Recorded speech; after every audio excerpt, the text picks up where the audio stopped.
by the time I was managing managers, I felt confident, at least to a degree, about my ability to be an effective-ish leader to ICs. With leaders, it felt like I was starting the process all over again. Like a lot of AEs have different styles. This is true of leadership, but the stakes felt higher to me because I felt like the weight of responsibility of the success and psychological safety of the entire team. So how do you increase your impact, but with fewer direct one-to-one conversations? And that's going to be a difficult balance to strike. Hiring your founding AEs is tough. You need to find unicorn sales reps who are creative and flexible enough to thrive in the early chaos of startup life, but who can also mature with your company as you move up market and help you build a repeatable sales process.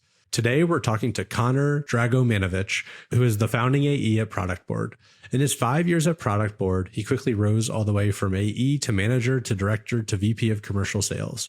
Today, he's on the go-to-market team of a little company you may have heard of, OpenAI. Welcome to Grow and Tell, the show where revenue leaders tell the growth stories behind today's successful companies. I'm your host, Alex Krakov. Grow and tell, grow and tell.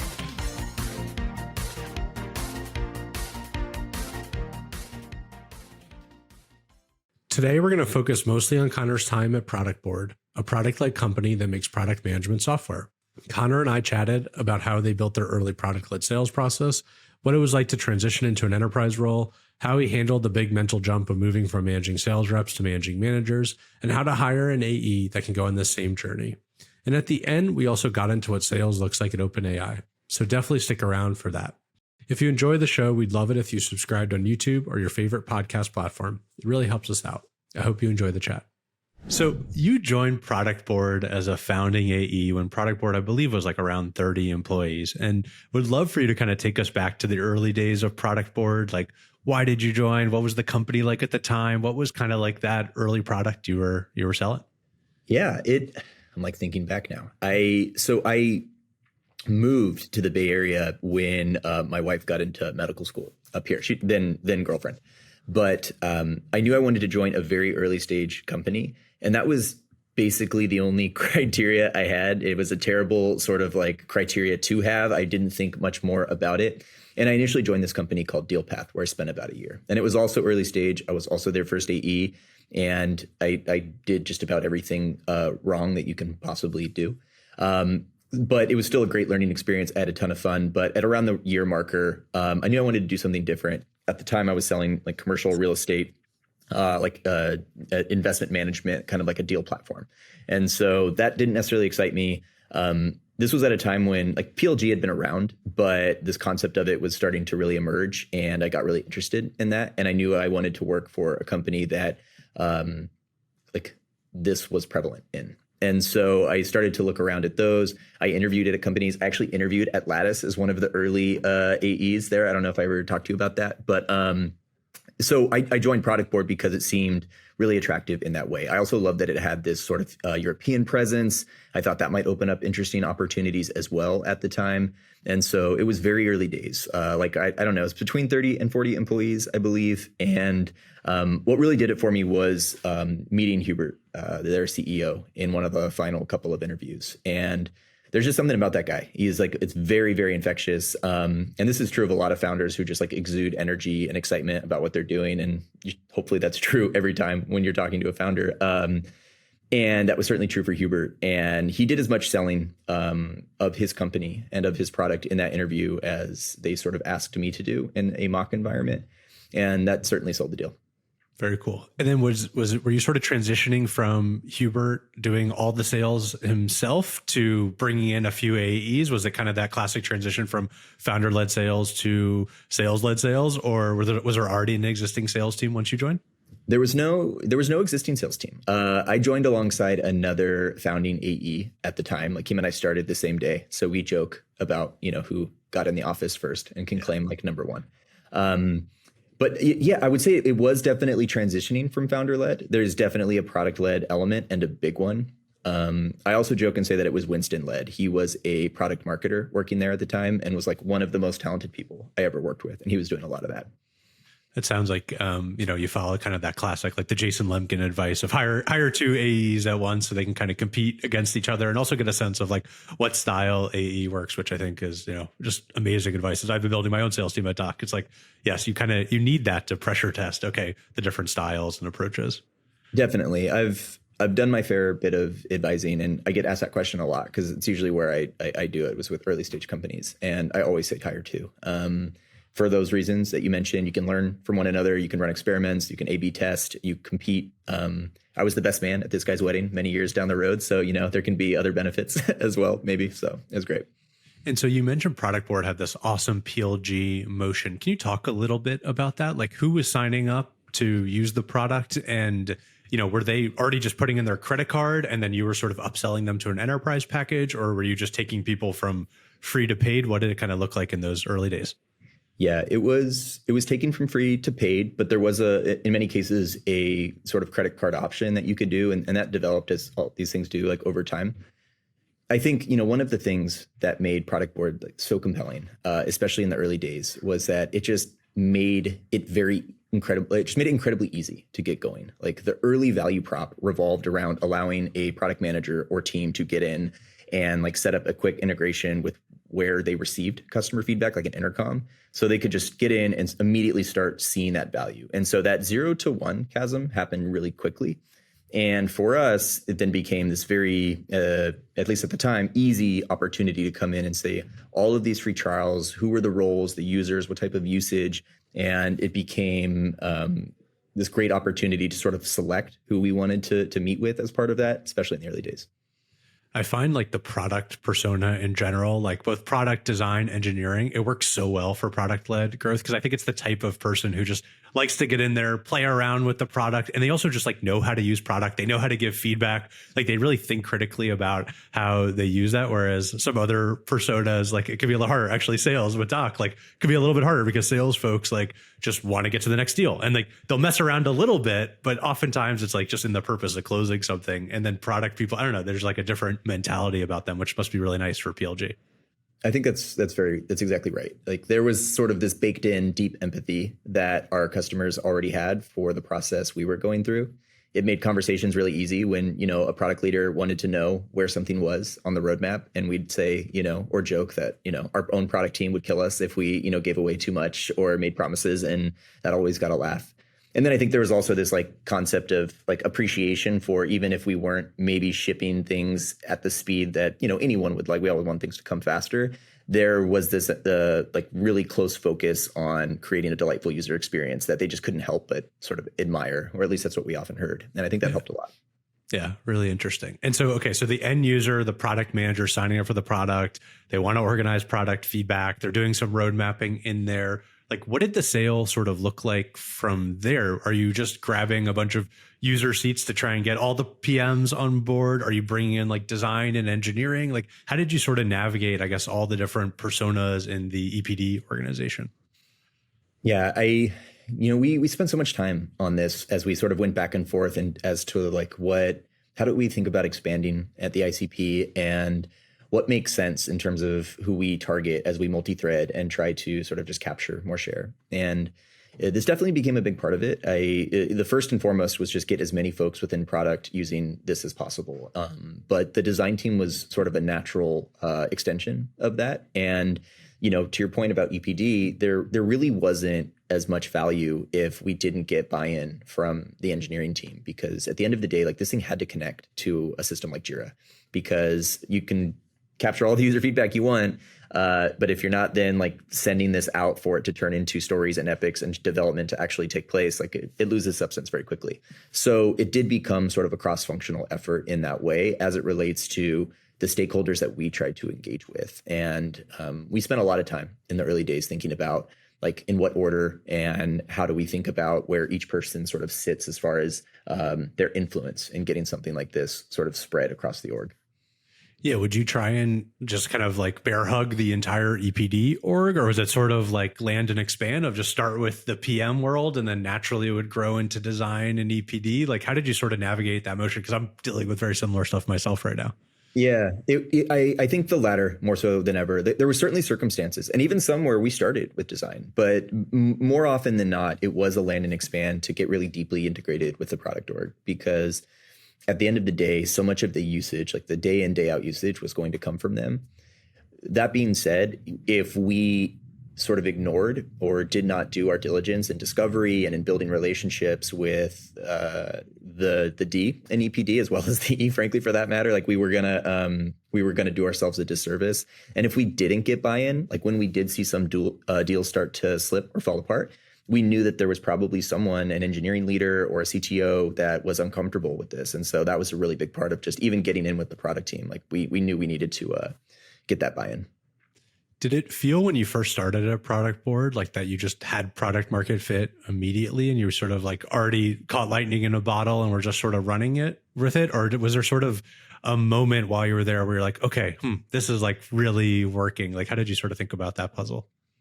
You know, it's like, looking back now, at the time, yes. Like, I always think the product market fit is a tough question. I know that at the time we felt quite confident that we had it. And given the success of those early years, I think it's fair to say we'd achieved it. So yes, like there was a concept of there's so much inbound. It is quote unquote easy to convert a lot of these deals. But like I think with so many companies, we found, product market fit is an evolving organism. And when you're sort of aiming at this moving target, you have to sort of think about what that actually means for the business and what you really want product market fit to actually be as a definition. Yeah, I very much agree with that because I think everyone talks about product market fit is this like, we got it. And it's like very binary. And no, it's like you have it for a moment in time, maybe within one segment, one ICP. But then as you start to play around with your segment, try and get bigger deals, whatever product market fit, you might lose it right in that segment. You might have it in some, not others. And you got to keep just evolving, iterating both, your product, your pitch, your servicing, all of that stuff. Yeah. No, so that's what makes it fun though. That's exactly right. Yeah. What was like the biggest competition for Productboard at the time? Was it sort of like the non-competition of people are just using spreadsheets and Google Docs, or was there like a really kind of more incumbent software provider that you were going up against?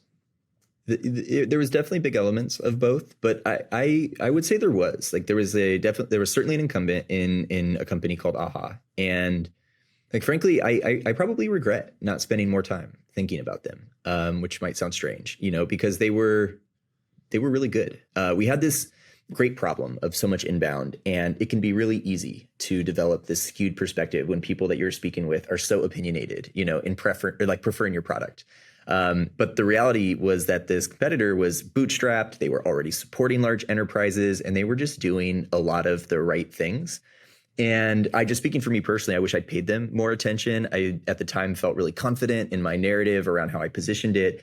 But I think had I sort of thought more about all those things that they were doing right, as someone with at least a small degree of influence in whether like the company and product direction, feel like I could have gave that more merit. And why is that? Did you feel like, I guess, the Productboard maybe got too confident in its own offering, and then when you started to go up against them in bigger deals, you were sort of losing on different feature parity battles? Is that kind of what seemed to happen?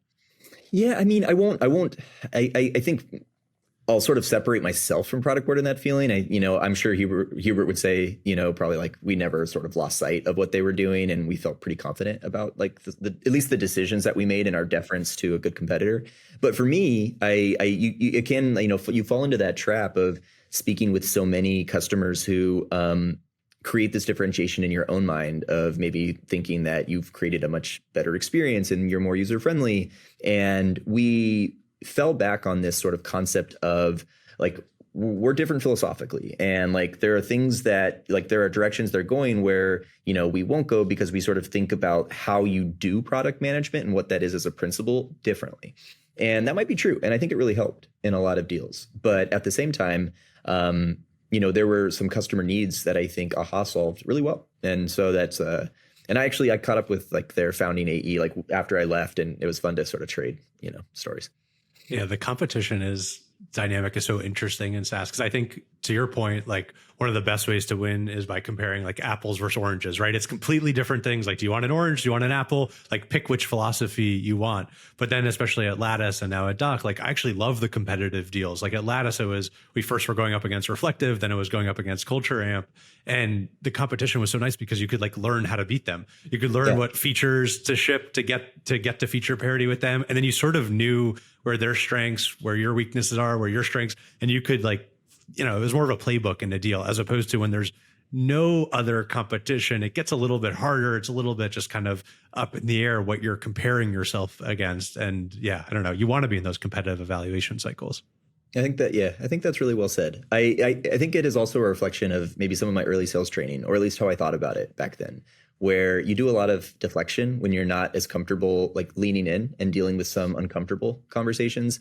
And so you do create this sort of like pivot that you might get really good at, and it's probably helpful, but you end up not learning as much a lot of the time. And so that's something I would have done differently. I'd love to spend a little more time on the product-led side of things at Productboard, because I think it's super interesting. You mentioned, I think, did you have free trials or was it freemium? Like, how did you think about, did you time box kind of that free account experience? Yeah, how did you think about kind of those mechanisms to get them to, okay, like put in your credit card, not talk to sales or not? How did you think about that? Yeah, I thought about it a lot. I ended up like eventually I was in not every, but at least weekly growth meetings because I was so deeply interested in how the team thought about like the user experience and how we sort of optimize for some of these natural kind of light bulb moments to get more experience from the product, so that we did know who to like target based on their propensity to convert.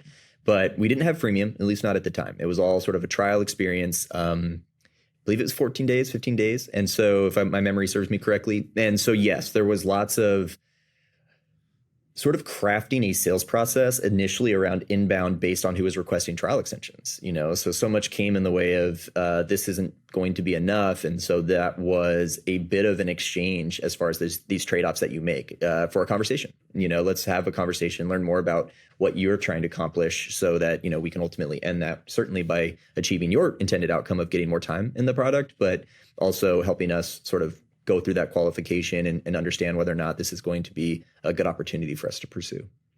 And so when somebody reached out and asked for a trial extension, would you like force them to get on a call? Would you grant it in certain circumstances if they were like a good prospect? Would you do like a big sales pilot where it's like, okay, you can try it for 30 days and then you're going to upgrade at the end? Like, how did you think about that? Because we tried to do that at Doc and it was like, I felt like I was just moving these dates around, especially in the early days. We ended up doing more freemium, but yeah, how did you think about kind of like sandboxing that trial, extension? We tried all those things. Like they're almost blurred in my memory as you like rattle them off, because I think we went through these stages of let's try this and let's try that. It was a lot of like, we'll have to chat if you want to, extend the trial. It's not a great user experience, but it was the way that we sort of managed to learn a lot about the customer and sort of decide. We never left those without extending it. It was not something we necessarily held hostage. But I would say that it was something at least I leaned on really heavily in lack of maybe better sales skills or other other things in my toolkit, as far as just sort of using product access to kind of maintain a certain level of engagement. And in some cases, it really helped. Like extending that access and building trust led to some of our largest deals in the early days. But, it also, I think, reflected it, at least as far as my own approach went, like a bit of or like a lack of experience in sort of how to navigate more complex deals in a way that maybe you didn't require relying on something like a free trial and, kind of extending it, opposed to like your other example, which we did eventually try, like more like formal pilots or proof of concepts where we got really tight on success criteria and things of that nature that kind of led to a mutually agreed outcome. I'm curious how you thought about sort of like product qualified leads, and if that was a concept that you were using at the time, like PQLs, were you scoring up all of these different activities within the product and be like, all right, this one's ready to buy? Like, did you use that, or was it really just like kind of this like time-based trial and that was the main trigger?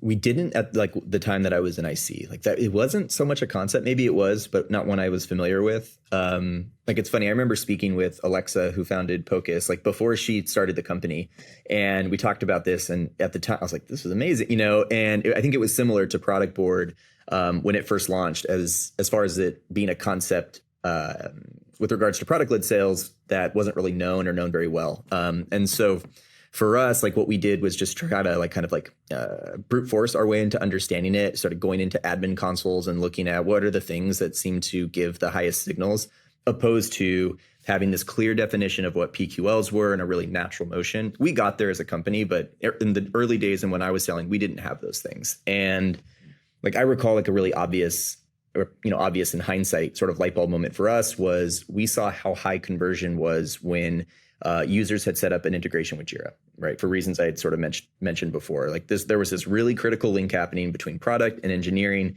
that had been established, and those users converted at like 80+% into paid customers.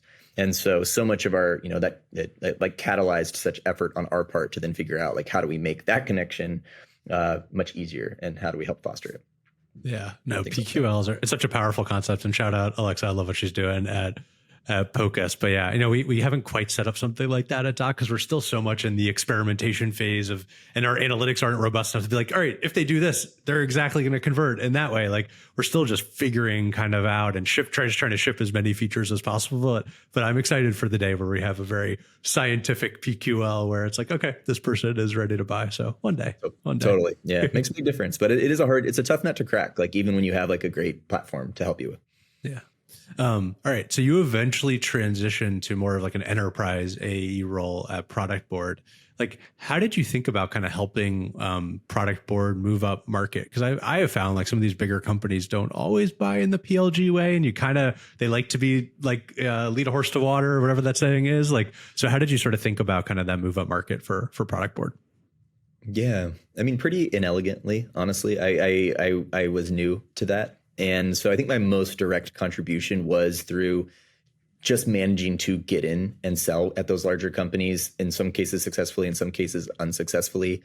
It's worth noting that these companies probably weren't ready to take on like a full deployment with Productboard, at least in most cases at the time.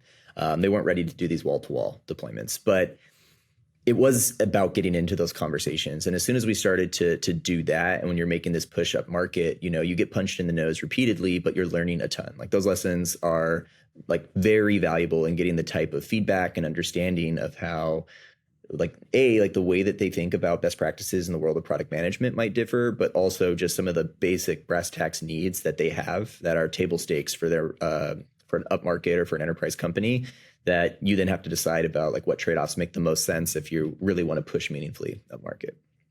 So yeah, it sounds like you didn't quite maybe have product market fit in that enterprise segment when you first started, or at least maybe you had some parts of it, right? Like, how did you think about your relationship with sort of other stakeholders at Productboard, product team, senior leadership team, of kind of getting that feedback back to them so that you can then go be more successful in the enterprise segment? What did that look like? Yeah, I give, Hubert and the rest of the team a lot of credit because they made themselves like extraordinarily accessible to both the customers that we were trying to connect with, but also to our team who was kind of providing this feedback. So it was very much a sort of ongoing and open dialogue around what we were hearing. And to your point, I think in some cases it felt like, yes, we have it. And it's really just a matter of like, what is the right motion and how do we spend our go-to-market calories really efficiently? And in other cases, we felt like, oh, we need to like release A, B, and C in order to really do this at scale.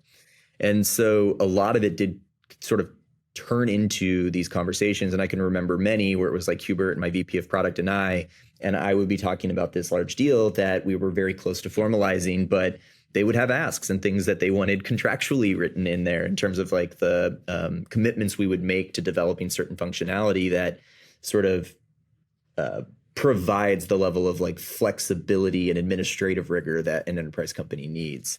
And so I think, establishing that feedback loop was really important. Goes without saying. Thankfully, that was our whole good product to do it. Yeah. Yeah. So that, it would be silly if we didn't sort of like at least, honor that. Yeah, no, it's such an interesting balance as you move up market. You just don't want to be like a custom dev shop where you're at the mercy of this big company, got to build all this stuff for them. And so it's this interesting game of, okay, we can build some things, but you got to be useful for other people too. And so that's like a really interesting, delicate balance. Yeah, that's and I didn't mention this at the time, but I was so keen to join Productboard because that was just a world I wanted to learn more about in terms of how like products get made and like what this actually entails as sort of a philosophy in sort of building a company, which is done by so many great product leaders of the world. And so there was insight in those conversations every time as I, as a seller and an enterprise one, felt like we just need to do this, and in some cases, maybe you make that trade-off, but a lot of the time we didn't because there was a, very specific vision and you have to think about more than, just this one customer that's in front of you.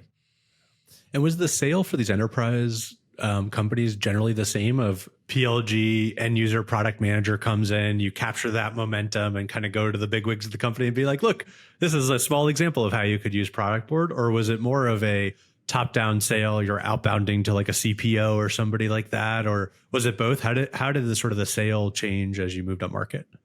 There was elements of both, certainly. I did find myself more having to do bottoms up than anything, and it wasn't ineffective. You thankfully, because it was a strong PLG motion, you would see these pockets of success from product departments within large enterprises, and it might not have been the fastest way or like the shortest distance between 2 points, but I would go in and work with directors and even some cases VPs at large enterprises and just focus on what they were trying to accomplish.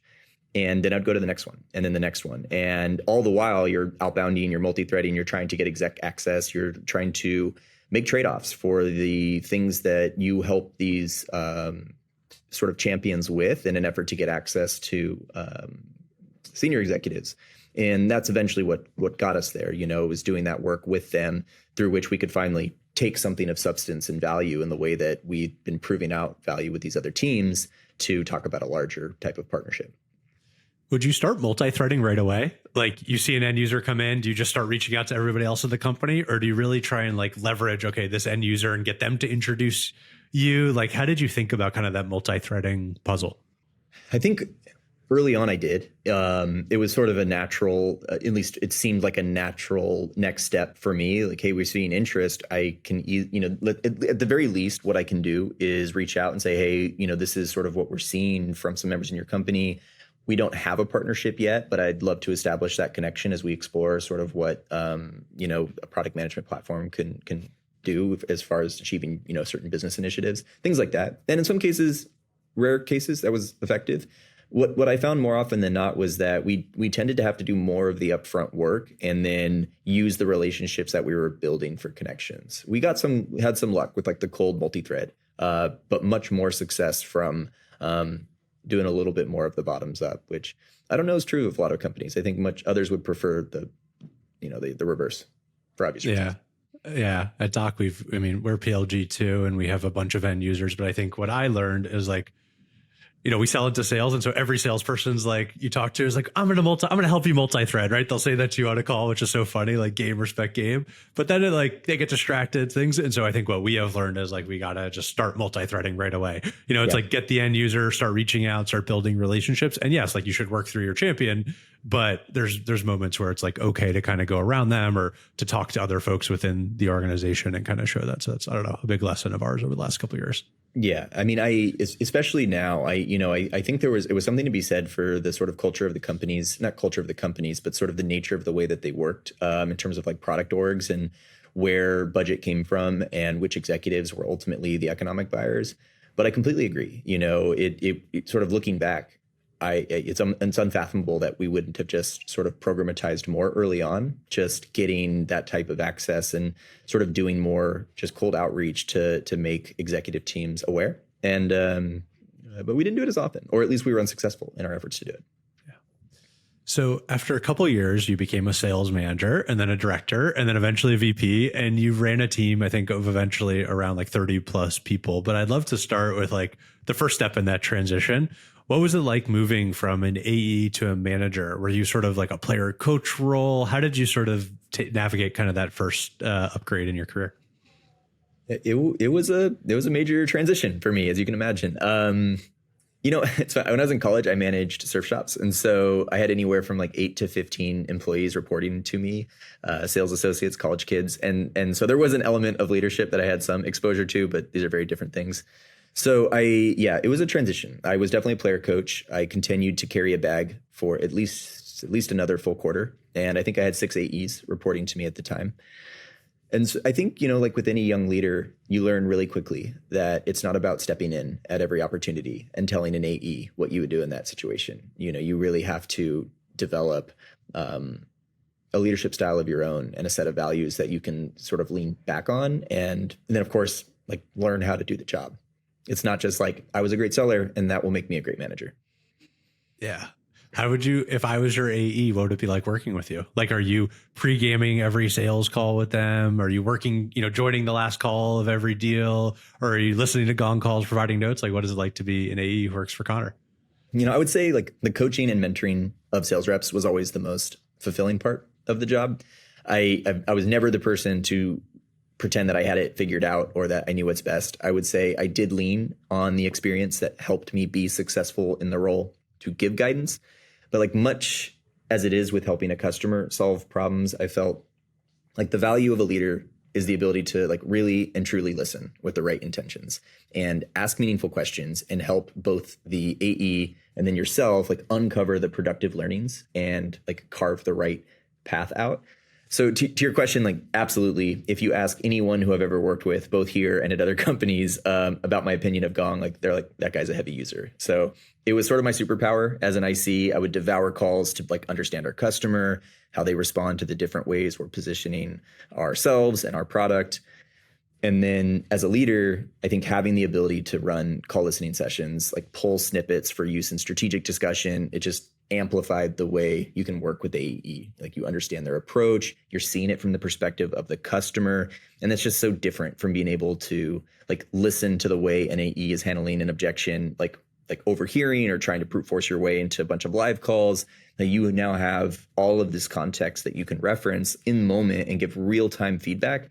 And I leaned on that a lot, especially in the early days where I didn't have as much of the other leadership skills developed, but I could just work and listen to calls and then meet with and spend time with the reps to sort of talk through what my approach might have been, understand like which path they were taking, and then we can use those opportunities to sort of strategize. How do you think about like opportunity pipeline reviews? Like what does a good pipeline review look like, and what cadence are you doing that at, and sort of what does the agenda look like? What are reps expected to bring? Can you kind of take us into one of those reviews? Yeah, I think I probably tried different versions of these, especially as the team grew really quickly.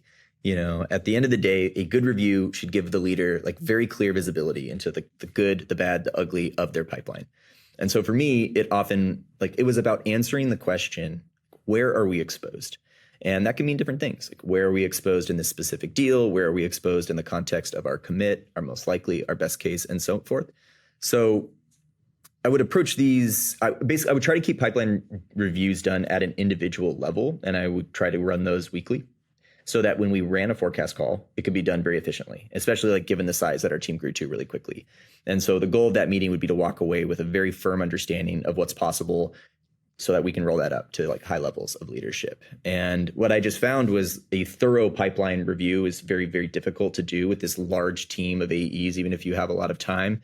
And so I would try to concentrate them at an individual level. And when you would do these as a team, like the expectation always was, I need to come in with this, like basically having already asked myself these questions as it relates to anticipating what a leader would ask. And so we would run through these exercises at individual level where they could sort of look at their pipeline through my eyes and start to look for those exposure areas.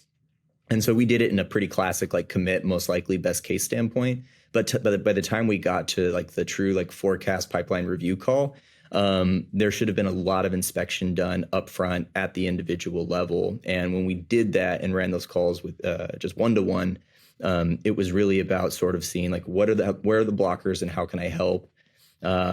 Why would this deal not close? It was a lot of looking at this from that perspective in terms of what are the things that would happen to prevent us from getting this done, and then sort of working backwards to mitigate that sort of outcome we didn't want. When you transitioned to a director role and then eventually VP role, you ended up you went from managing sales reps to managing managers. Like, what was that transition like for you, and how did that sort of impact your day-to-day life and kind of your leadership style?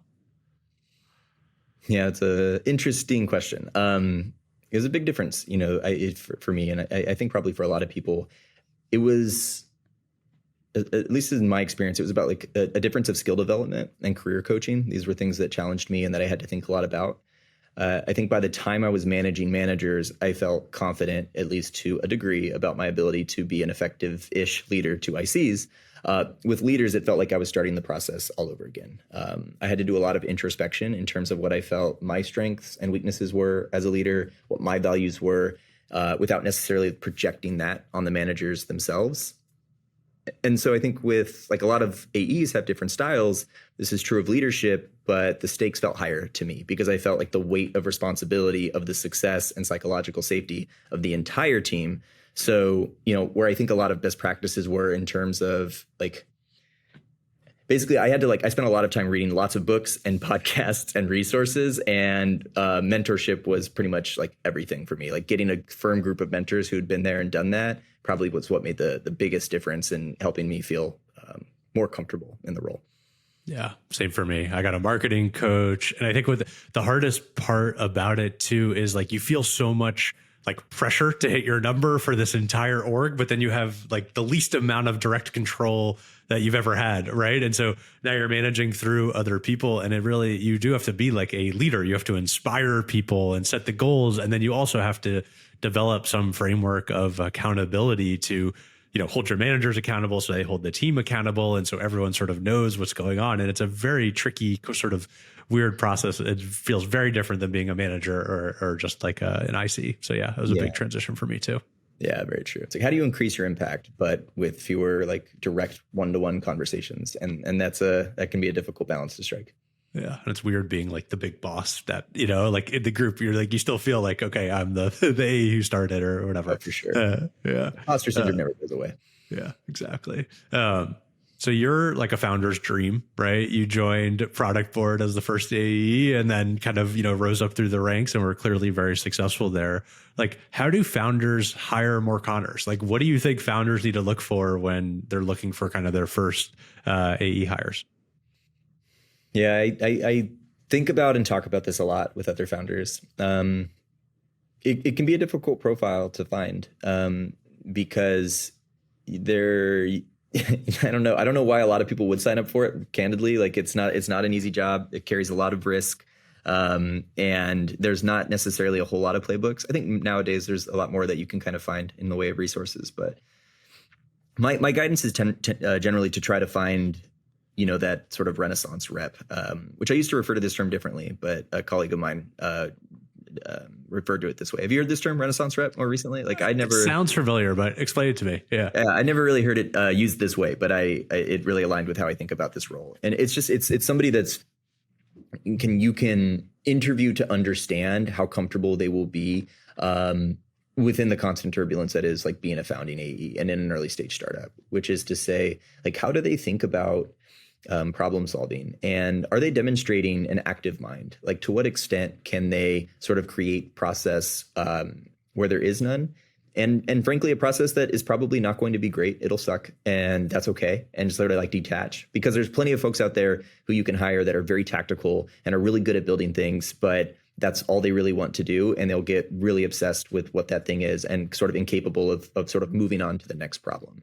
And so I've always thought of it as like, find that salesperson who's a bit of a micro operator, and that they are really good. They have the sort of natural things that you would look for in a good seller, but that they have this bias towards action where that you can set them loose with very little oversight, and that they will either come to you with problems or they will come to you with the problems that they have solved. And it takes a lot of trust as a founder, and really with any leader, to do that. But you have to try to sort of work through the process of interviewing and referencing and behavioral questions to understand if they might fit that mold. Yeah, I think it's very well said. I always thought of it as like this very creative seller. When I think back to Seth, who was like the first sales rep at Lattice, he's constantly coming up with ideas to get in front of the prospect or to mold the pitch and mold our product, and then go back to the product team and coming up with solutions to get the deal done. And it's so different than, what I think of scaled AEs look like, where it's like, here's your process, go. It's like the exact opposite of that. And it takes a certain like creativity, but also just like mental capability to, not get tied to anything and to constantly change and to be okay with like a lot of rejection and a lot of change, which, can be very hard in the early days of a startup. Yeah, absolutely. Yeah. I'm curious, like in this journey at Productboard, like what was it like for you personally? Like, how did you think about scaling yourself, and how did you, like, at each of these different phases, how did you get better? Were you just reading a lot of books, mentors? Like, how did you sort of deal with that on a kind of day-to-day level? Yeah, I'm stumbling because I was like not going to. I didn't share. I'm bad at complimenting myself or sharing compliments about myself. But one of the things that I was quite proud of that Hubert told me at the time, of like moving me up the ranks at probably a quicker pace than many people would or would want to even, was that you have this ability to sort of scale at the pace of a fast growing company, and this is a very rare thing. And it was something that stuck with me because it was very nice and it meant a lot. But as I thought about that, I knew that it was something that as a leader I wanted to both identify in others, but also sort of understand like what were the sort of qualities or the leanings that sort of allowed someone to do that. And I wish I could say that I was like deeply like introspective at the time in terms of how I thought about my own career growth. I think one of the things that has helped differentiate me in my career and that I've tended to fall back on is just like work ethic and a little bit of that bias towards action that I'd mentioned before. I am absolutely like by far never the smartest person in the room, and usually like probably slower in other ways as well. Like just as far as like the way people think about solving problems but I'll outwork most people. I feel pretty confident about that, or at least I'm willing to match that pace. And so as part of that, I think that's what helped me get to certain stages. And then how you go beyond that is really figuring out how to say no more and learning how to sort of increase your impact through the way that you help others and how you find ways to do things more efficiently and not just take pride in like being the first one in the door and the last one out. And so as I thought about, scaling myself and then scaling the team, I think it was how do you sort of create that, like recreate that journey, or at least like identify that in other people in a way that folks won't burn themselves out or feel like they have to be doing that type of work in order to be successful in the job. And then also find things that you can be really, really, really good at and lean into those things, and don't be afraid to like make that your thing, while also, generally just maintaining that bias towards action, seeing a problem and asking for forgiveness, not permission, to go solve it. For the last part of today's conversation, I'd love to switch gears completely and talk about what you're up to now. So now you're on the go-to-market team at OpenAI. And so would love to talk about kind of why you joined OpenAI and what does sales look like at, I feel like, the most exciting company at the moment right now. Sure. Yeah. So why I joined, I think I can safely say I was not alone in becoming deeply fascinated with generative AI. And I would be lying if I said it was that like fascination didn't like explode around the time ChatGPT was launched. It had such an effect on me. Like it was one of those moments when I first used it, like I can actually remember where I was at the time. Like that's how impactful it was. And so it sparked in me like all sorts of different emotions. But what I knew above all else is that it's like, I just need to learn as much as I can about this and about the world of generative AI. And so, of course, like that led me to being exposed to so much of the work that OpenAI was doing. And of course, they've been doing that work long before ChatGPT was launched. And so I joined not only because like I really genuinely like felt like deeply fascinated by that work. I believed in the mission of creating safe and artificial general intelligence that's benefiting humanity, but also because I was researching the people who were joining this company. And that alone would have been enough to create like a very strong pull for me to join. Sales. What does sales look like at OpenAI? Yeah. That was the second question, right? It looks busy. I can tell you that much. I think I was surprised at the time of joining, like how small the go-to-market function was relative to the rest of the company, which is built around research and deployment. Of course, I joined like around the week that ChatGPT Enterprise was launched, and so that was a busy week. So our sales team is like focused on like ChatGPT Enterprise and our API platform. That's really kind of like two of the products. And the mission is like how we think about understanding the economic impacts that our models have on businesses and users and like the way that they interact with them. So when I think about like sales at OpenAI, like this small but mighty and growing team is focused on like working very closely with customers who are either looking at ChatGPT Enterprise to like create these massive like productivity improvements, but also the API where customers are layering generative AI into existing products or building entirely new ones. And so there's that element of sort of like selling these products and helping them solve problems, but also it's this piece of like, how do we understand how people are engaging with this technology? So to that end, it's been incredibly like rewarding and exciting. How deep of like a technical solution are you having to go in this sale? Because I imagine like, right, Doc, I mean, I assume you're working with bigger companies than Doc, but we'll use us as an example. Like we want to use OpenAI's API to kind of build some products off of it. You know, are you selling into engineers and product managers and kind of talking through, okay, here's some ideas on how you could build it, or here's some examples. And then obviously like the cost of it is very interesting, right? Of, okay, how much are these credits going to cost me as we scale? And that's something I'm nervous about too, even as we explore this type of functionality at Doc. So how do you think about that balance of, are you just talking of commercial terms? Are you talking about technical solutions? What does that kind of look like as you start to interface with customers? It's definitely all of the above. I won't pretend that it doesn't require a at least relatively deep, like technical sort of sophistication. In some cases, you know, there are specializations. I mentioned, you know, the ChatGPT Enterprise and the API platform, and we have folks that specialize in each one. And my focus is more on ChatGPT Enterprise. And, you know, the sort of like beauty and value of that product is that, you know, it's making generative AI more accessible in that way. Like, yeah, so many people use it, and it's because it's very natural to come in and use natural language and just put in a prompt. And of course, there are degrees of sophistication that you can use it as one learns prompt engineering and other things.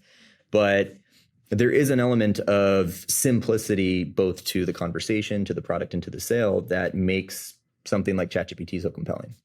Yeah.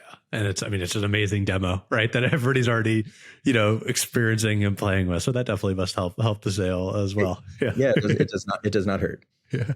How do you think about selling into such a dynamic and evolving landscape? I mean, it's crazy how much is changing with AI. I could barely keep up with the news. I'm sure you could barely, you know, it's just like so hard, and like new competitor, new thing, you know, it's just so much newness. And so how do you think about selling in such an evolving landscape?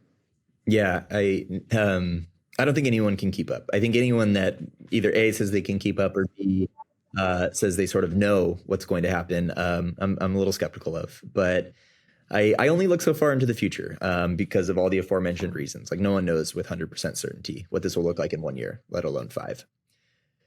Like, for me, I tend to just treat it as a student, you know, in that there will always be problems to solve. And the more I learn, the more my approach changes. The tools that I use will evolve, and the challenges are never going away. So I think, you know, it's obviously in our nature to just continue pushing the envelope. That will be true of the technology. And my focus is always, like, as it relates to how selling evolves in this landscape, learn as much as I can and continue this exercise of considering how I can use what I learn and then apply that to solving like the new and exciting problems. And certainly those that I have. It sounds sort of like simple and high level, but it's really all anyone can do, I think, as well, you know, in terms of just like keeping themselves apprised of what's going on. And you know, for my part, I'm excited. You know, I know some people have a different reaction, and I think that's very fair. But for my part, it's excitement. Yeah, I think positioning it as a student is a really well said. And that's kind of how I want to think about it as well. Because, you know, as we think about Doc's product and we want to add some AI in different places and think about how do we take advantage of that technology, you know, I'm nervous about picking the wrong thing, and, you know, it's going to cost a lot and whatever. But all that like doesn't matter, because you just got to start trying and getting good at it and start to understanding how to use it. And even if you pick something wrong or it starts to get expensive or whatever the problem that might come, you're still like making more progress and iterating towards this future. And as long as you're just learning and pushing in that direction, I think we can build a better company around that if we just have that kind of growth mindset mentality. So that's how I'm thinking about it. I think that's exactly right. I speak with customers all the time who are really excited, but they have this, there's this challenge that's not even unique to ChatGPT or anything, where they just have so many use cases. And there's this question of, where do I even start? And a lot of where our guidance starts is just start using it, to your point. You know, I think there's so much to be said for even just this 0 to 1 of getting comfortable with using generative AI. As companies think about ChatGPT or any technology as it relates to generative AI, like, those are really critical early steps. And there's so much value in just getting that initial exposure and giving that to your organization. And the folks that tend to embrace that mentality, you see use cases explode very quickly. So that's been a really interesting learning. I'd love to end today's conversation kind of talking about the intersection between the AI and go-to-market and sales. Like, how do you see generative AI, you know, impacting the sales function and potentially other go-to-market functions already today? And then where do you sort of see it's going to keep evolving in the future? Yeah, I mean, I am so far from the expert, so this is just one ignorant opinion. But I see it like, I don't think it'll be unlike how computers reshaped knowledge work. I won't speculate decades into the future, but I see this impact where suddenly we have an even more incredible technology at our disposal, which ironically is letting us spend more time with the actual humans that we're working with. There's this concept of ChatGPT sort of continuing to act as this orchestration engine for work. And I think that will be true of this technology as you think about the ways it can do so much of the work we wish we just didn't have to. And that is going to free up time. Like, we always find something to do with that time. Like, it's like, I don't think there will be many of us just like chilling in Bermuda. Maybe I hope that'd be the case. That'd be awesome. But I generally believe that at least one of the goals with generative AI should be to create more time and space for that to do the things we actually want to do and the things we want to spend time on. I think that will be true in the world of work, and I think that will be true in our personal lives as well. I don't know when we'll get there, and that's just my opinion. Well, thank you so much for the wonderful conversation today, Conor. Appreciate you coming on. Yeah, thanks for having me, Alex. It was great. That's a wrap on another episode of Grow and Tell. If you enjoyed the show, subscribe to us on YouTube or your favorite podcast platform, or find every episode at growandtellshow.com. I'm your host, Alex Krakoff. Thank you for listening.